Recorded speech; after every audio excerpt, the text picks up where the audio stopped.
ભાવનગરમાં છેલ્લા 15 વર્ષથી કાર્યરત બાપા સીતારામ ક્રેડિટ સોસાયટીએ જુદી જુદી સ્કીમો હેઠળ કરોડો રૂપિયાનું ઉઘરાણું કરી ગ્રાહકોના પાકતી મુદતે મૂડી તેમજ વળતર ન આપી એજન્ટો અને ગ્રાહકો સાથે ઠગાઈ આચરી અને સંચાલકો ફરાર થયા અને 130 થી વધુ એજન્ટો હવે લાલગુમ થયા છે અને સંચાલકો વિરુદ્ધ ભાવનગર એસપીને લેખિતમાં રજૂઆત કરવામાં આવી છે. કડક કાર્યવાહીની માંગ પણ કરાઈ. આ માત્ર આર્થિક ઠગાઈ નહીં પરંતુ મધ્યમ વર્ગ અને ગરીબ લોકોના વિશ્વાસ પર થયેલો મોટો પ્રહાર માનવામાં આવી રહ્યો છે. વર્ષો સુધી ઊંચા વળતર અને સુરક્ષિત રોકાણના નામે લોકો પાસેથી કરોડો રૂપિયા ઉઘરાવવામાં આવ્યા. ખાસ કરીને અલ્પ શિક્ષિત કામદારો, વિધવા મહિલાઓ અને નાના બચતદારોને ટાર્ગેટ કરવામાં આવ્યા છે. એજન્ટોને કમિશનની લાલચ આપીને વધુમાં વધુ રોકાણ લાવવાનું નેટવર્ક ઊભું કરાયું હતું. હવે સંચાલકો ફરાર થતા એજન્ટો અને રોકાણકારો બંને મુશ્કેલીમાં મુકાશે. બીજી તરફ સંચાલકો દ્વારા કરોડોની પ્રોપર્ટી ઊભી કરાઈ હોવાના આક્ષેપો પણ થઈ રહ્યા છે. હાલ એલસીબી તપાસમાં આ નાણાં ક્યાં વપરાયા અને કેટલા લોકો ભોગ બન્યા તેની કડીઓ જોડાઈ રહી છે અને 130 જેટલા એજન્ટો સામે આવ્યા છે તેવું સ્પષ્ટપણે હવે કહેવું છે. એલસીબીને હવે તપાસ સોંપવામાં આવી છે. સમગ્ર મામલે જેટલા પણ એજન્ટો છે, ગ્રાહકો છે, તેમને ભાવનગર એસપીને રજૂઆત કરી છે. નીતેશ પાંડેને લેખિતમાં રજૂઆત કરવામાં આવી, ઠોસ કાર્યવાહીની માંગણી કરવામાં આવી છે અને આ જેટલા પણ ઠગબાજ છે તે લોકોની સામે કડક કાર્યવાહી કરવામાં આવે તેવી માંગણી કરાઈ રહી છે.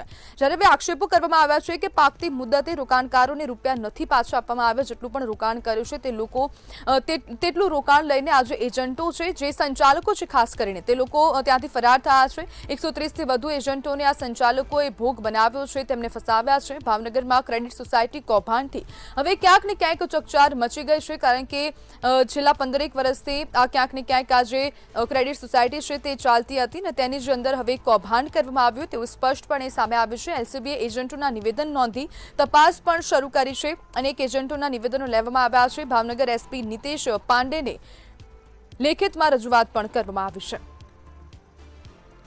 જ્યારે ભાવનગરની એક આ સમગ્ર ઘટના છે. બાપા સીતારામ ક્રેડિટ સોસાયટીના નામથી એક સ્કીમ ચાલતી હતી. તે સ્કીમની અંદર અનેક જુદી જુદી સ્કીમોની લાલચ આપવામાં આવી હતી. 130 જેટલા એજન્ટો હવે મેદાનમાં ઉતર્યા છે અને ઠગાઈ કરવામાં આવી છે. ક્યાંક ને ક્યાંક આ સ્કીમમાં તેવી માહિતી સામે આવી રહી છે કે દર મહિને 1000 રૂપિયા ભરવાના અને જો તમારો નંબર લાગે, લકી ડ્રો દર મહિને નીકળતો હતો, જો તમારો તેમાં લકી ડ્રો લાગી જાય તો તમને 31000 રૂપિયા મળશે તેવી કંઈક આવી સ્કીમ હતી અને તેને જ લઈને ક્યાંક ને ક્યાંક હવે જેટલા પણ એજન્ટો હતા, જેટલા પણ ગ્રાહકો હતા, તે લોકો તેની અંદર રોકાણ કરતા હતા અને રોકાણ દરમિયાન હવે ક્યાંક ને ક્યાંક બે સંચાલકોના નામ સામે આવ્યા છે. મેનેજિંગ ડાયરેક્ટર અને જે ડાયરેક્ટર છે તેમના નામ સામે આવી રહ્યા છે. પંડ્યા બ્રધર્સ ક્યાંક ને ક્યાંક આ નામ સામે આવી રહ્યા છે. અનિલ પંડ્યા અને નરેશ શાહ મેનેજિંગ ડાયરેક્ટર હતા. આ બંનેના નામ લેવામાં આવી રહ્યા છે અને જે ફરિયાદી છે તે લોકો દ્વારાથી કહેવામાં આવી રહ્યું છે કે અનિલ પંડ્યા નામના જે યુવક છે તેમનું નિધન થયું છે. તે બાદ નરેશ શાહ દ્વારા સમગ્ર કંપનીને ટેકઓવર કરવામાં આવી હતી અને તે ટેકઓવર થયા બાદ હવે ક્યાંક ને ક્યાંક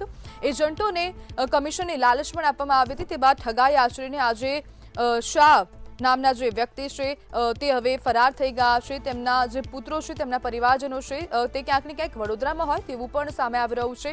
જેટલા પણ ફરિયાદી છે, જે લોકોએ પૈસા ભર્યા છે આ સ્કીમમાં, તે લોકો દ્વારા ફરિયાદ કરવામાં આવી છે અને ફરિયાદના આધારે ક્યાંક ને ક્યાંક હવે તપાસને પણ વેગ મળી રહ્યો છે. એલસીબીને આ તપાસ સોંપવામાં આવી છે. ભાવનગર એસપીને પણ રજૂઆત કરવામાં આવી છે, લેખિતમાં રજૂઆત કરાઈ છે. તે બાદ હવે નિવેદનો લેવાની કાર્યવાહી હાલ થઈ રહી છે. 130 થી વધુ લોકોના નિવેદનો લીધા છે એલસીબીએ અને એલસીબીના અધિકારીઓ દ્વારા હવે કાર્યવાહી થઈ રહી છે. આવનારા સમયમાં ખબર પડશે કે કેટલું મોટું આ કૌભાંડ આચરવામાં આવ્યું છે. અત્યાર સુધી તેવી માહિતી સામે આવી રહી છે કે 35 થી 40 કરોડ રૂપિયાનું આ ઉઠામણું થયું છે અને તેવા પણ આક્ષેપો હવે લોકો દ્વારા કરવામાં આવી રહ્યા છે અને જે ખાસ કરીને જે લોકોએ પૈસા ભર્યા હતા સ્કીમમાં, તે લોકોએ એવા આક્ષેપ કર્યા છે કે ગરીબોના પૈસા લઈને ક્યાંક ને ક્યાંક હવે તે લોકોએ, જે સંચાલકો છે, તે લોકોએ પોતાની મિલકતો બનાવી છે. અને આજ મુદ્દે આપણી સાથે ચર્ચા કરવા માટે જેમને પૈસા ભર્યા હતા તે ગૌતમ સરવૈયા જોડાઈ ગયા છે. ગૌતમભાઈ, આ સ્કીમને તમને કેવી રીતના ખબર પડી અને તમે કેટલા રૂપિયા ભર્યા હતા આ સ્કીમમાં? હવે નમસ્કાર, ગૌતમ પ્રજાપતિ બોલું ભાવનગરથી. આ સ્કીમમાં એવું હતું કે અમે પોતે પોતાના પહેલા 2 કાર્ડ લીધા હતા કે ભાઈ રેકરિંગ બચત છે અને ધીરે ધીરે આપણા પૈસા ભેગા થાય. નાના માણસોને શું હોય કે એકવાર એક પૈસા ભેગા થાય એટલે આપણે પોતાના અમે 2 કાર્ડ લીધા. પછી ધીરે ધીરે કંપનીમાં આવરો જવરો થયો અને અમે પોતે ખુદ એજન્ટ થયા અને ધીરે ધીરે કરતા અમારી નીચે 400-500 જણાને અમે જોઈન્ટ કર્યા.